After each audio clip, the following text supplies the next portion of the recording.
Hello my dear students, कैसे हो आप सब। आई होप आप अच्छे होंगे। तो चलिए हम शुरू करने जा रहे हैं 9th क्लास की प्रश्नावली 1.1। तो इसका पहला क्वेश्चन क्या है, क्या शून्य एक प्रीमिय संख्या है? क्या इसे आप p बटा q के रूप में लिख सकते हैं, जहाँ p और q पूर्णांक और q नॉट इक्वल टू 0 है। ठीक है, यदि आपने इंट्रोडक्शन वाला वीडियो ध्यान से पढ़ा है तो आप लोगों को पता होगा कि 0 प्रीमिय संख्या है या नहीं। मैंने आपको बहुत अच्छे तरीके से समझाया है उस वीडियो में। चलिए एक बार फिर से बता देती हूँ, क्या शून्य एक प्रीमिय संख्या है? ठीक है, क्या इसे आप p बटा q के रूप में लिख सकते हैं, जहाँ p और q पूर्णांक है और q क्या है, 0 नहीं है। ठीक है, तो इसका आंसर क्या होगा? हाँ होगा। हम लिखेंगे हाँ, प्रीमिय शून्य एक प्रीमिय संख्या है। हाँ, शून्य एक प्रीमिय संख्या है। ठीक है, क्योंकि क्यों है? क्योंकि इसे हम p बटा q के रूप में लिख सकते हैं।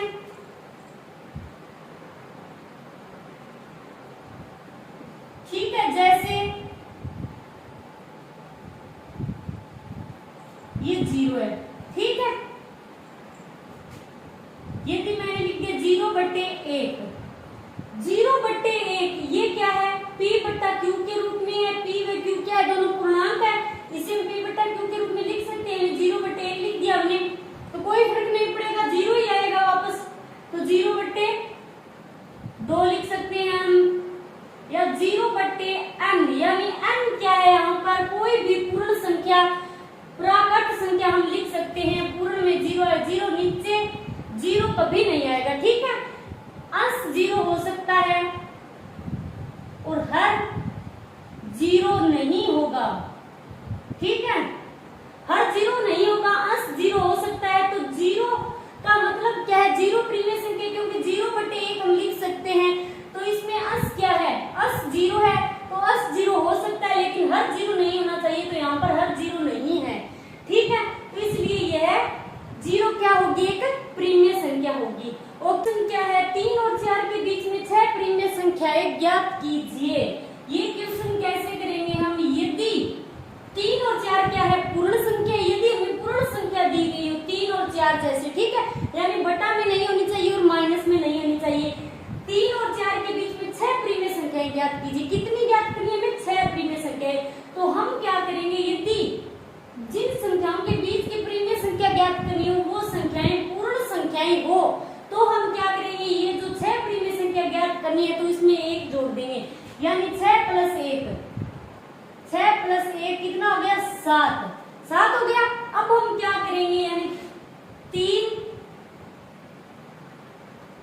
और 4 के बीच में 6 प्रीमिय संख्याएं ज्ञात करनी है। तो सबसे पहले हम 3 लेंगे, इसके बटा में 1 मान लेते हैं। ठीक है, अब हम इसको क्या करेंगे, ये 6 प्रीमिय संख्या ज्ञात करनी है तो 6 में हम 1 जोड़ देंगे, यदि ये पूर्ण संख्या हो तो, अन्यथा ऐसा नहीं करना हमें।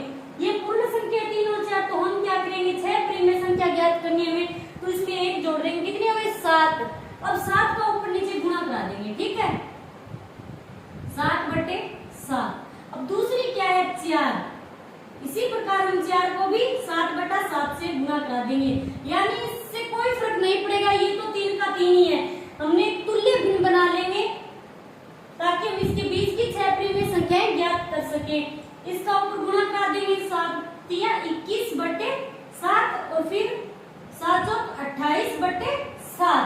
अब हमें किन किन के बीच में 6 प्रीमिय संख्या ज्ञात करनी है, यानी 21/7 और 28/7 के बीच में हम 6 प्रीमिय संख्याएं ज्ञात करेंगे। तो सबसे पहले क्या है, 21/7, तो उसके बाद क्या आएगा, 21 के बाद 22/7, फिर 23/7 हो जाएगा, फिर 24/7 और फिर 25/7 और फिर 26/7 और फिर 27/7 और फिर 28/7। ये कितनी हो गई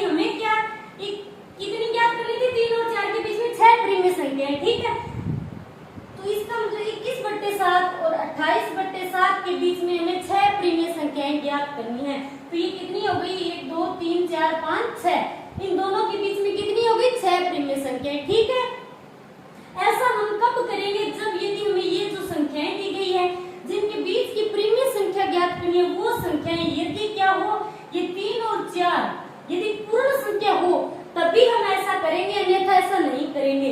यदि ये पूर्ण संख्या हो 3 और 4 तो हम क्या करेंगे, 6 प्रीमिय संख्या ज्ञात करनी है तो 6 में 1 जोड़ देंगे यानी 7, और फिर 7 का ऊपर नीचे गुणा करा देंगे यानी तुल्य भिन्न बना लेंगे हम।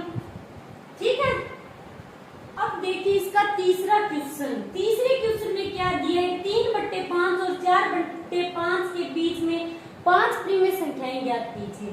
ठीक है, अब इसमें हम जो पिछले 2 नंबर क्वेश्चन में हमें जो रूल अपनाया था वो इस क्वेश्चन में हम नहीं अपना सकते, क्योंकि यहाँ पर क्या है, ये बटा में है। ओके, तो इसमें हम क्या करेंगे, कैसे करेंगे, ये क्वेश्चन है 3/5 और 4/5 के बीच हमें 5 प्रीमिय संख्याएं ज्ञात करनी है। ठीक है, तो अब हम क्या करेंगे, हम कोई ऐसी संख्या लेंगे, ठीक है, जिसका ऊपर नीचे गुणा कराने पर बहुत सारे बीच की प्रीमिय संख्याएं हम ज्ञात कर सके। ठीक है, तो मैं ले लेती हूँ यहाँ पर 10/10।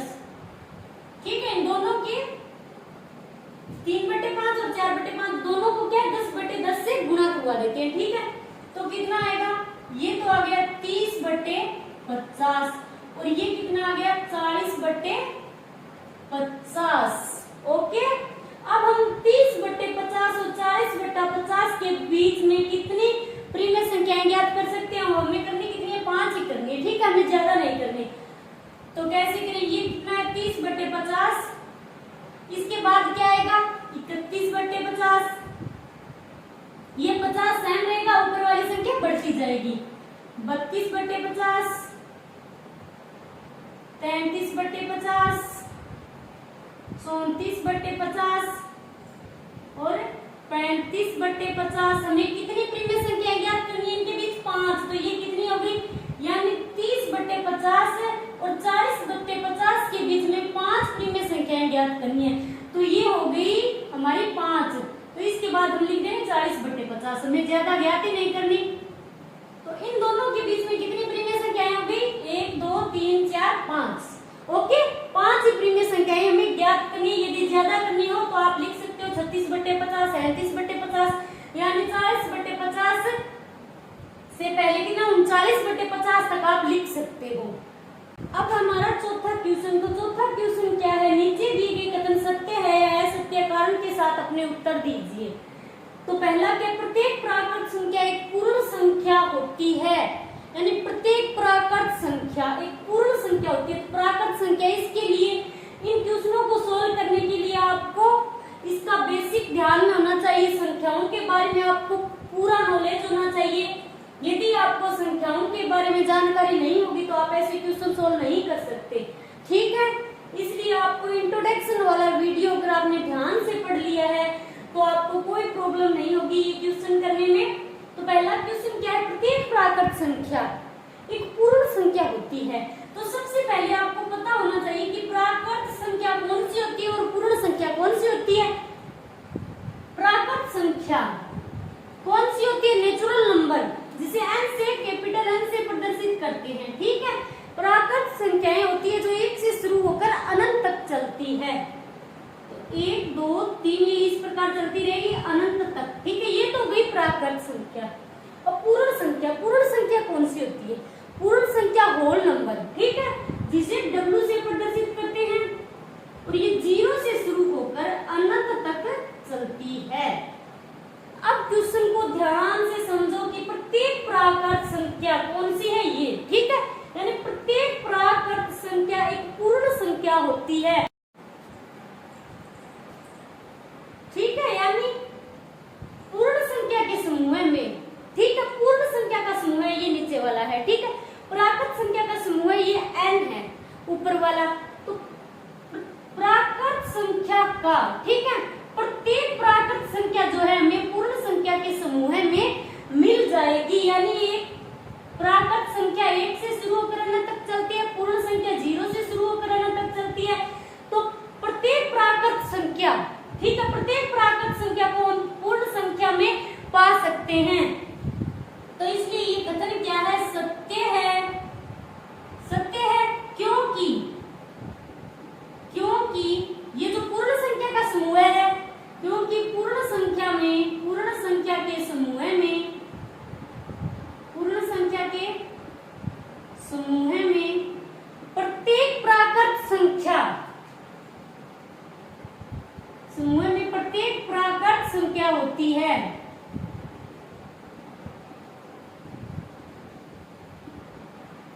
प्रत्येक प्राकृत संख्या होती है। ठीक है, आ रहा है समझ में।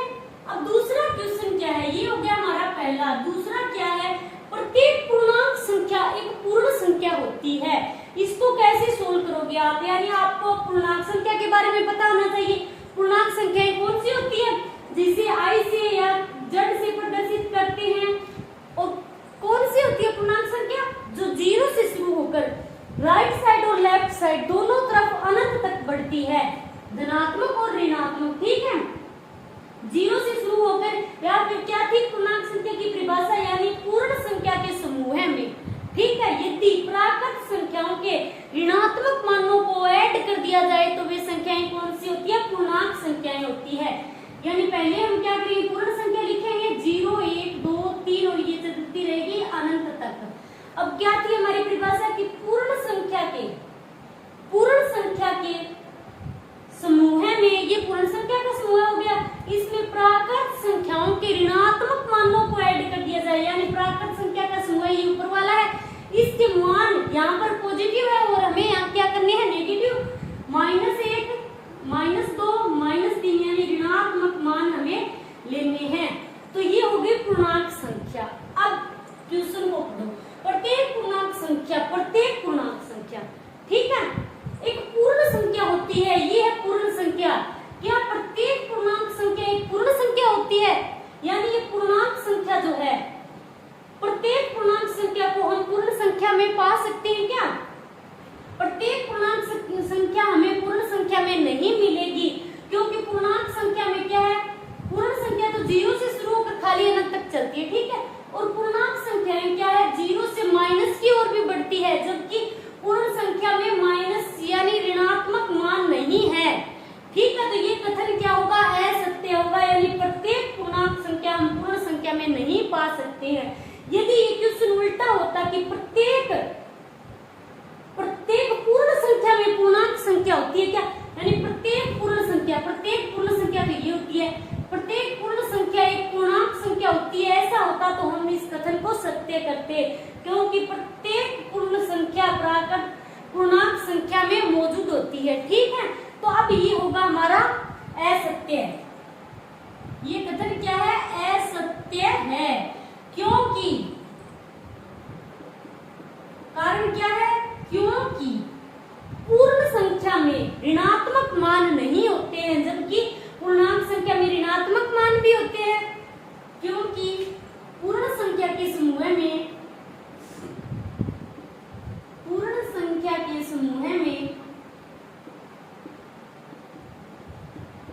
ऋणात्मक मान नहीं होते हैं। क्लियर इतना? अब है तीसरा क्वेश्चन। तीसरा क्या है, प्रत्येक प्रीमिय संख्या एक पूर्ण संख्या होती है।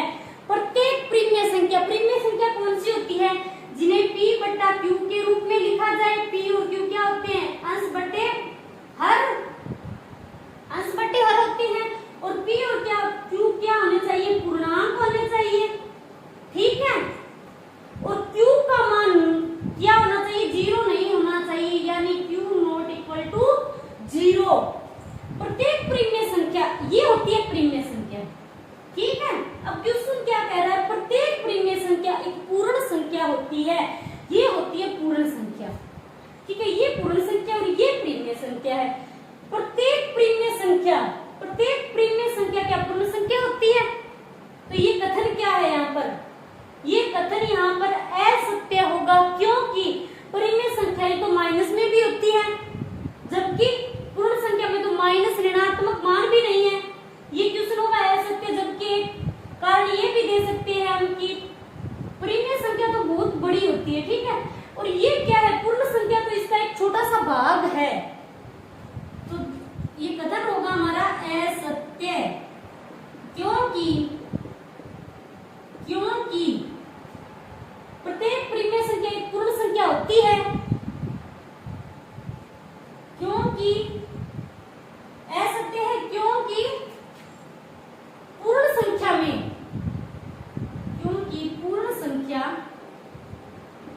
संख्या क्या है, प्रीमिय संख्या का एक एक छोटा सा भाग है, क्योंकि पूर्ण संख्या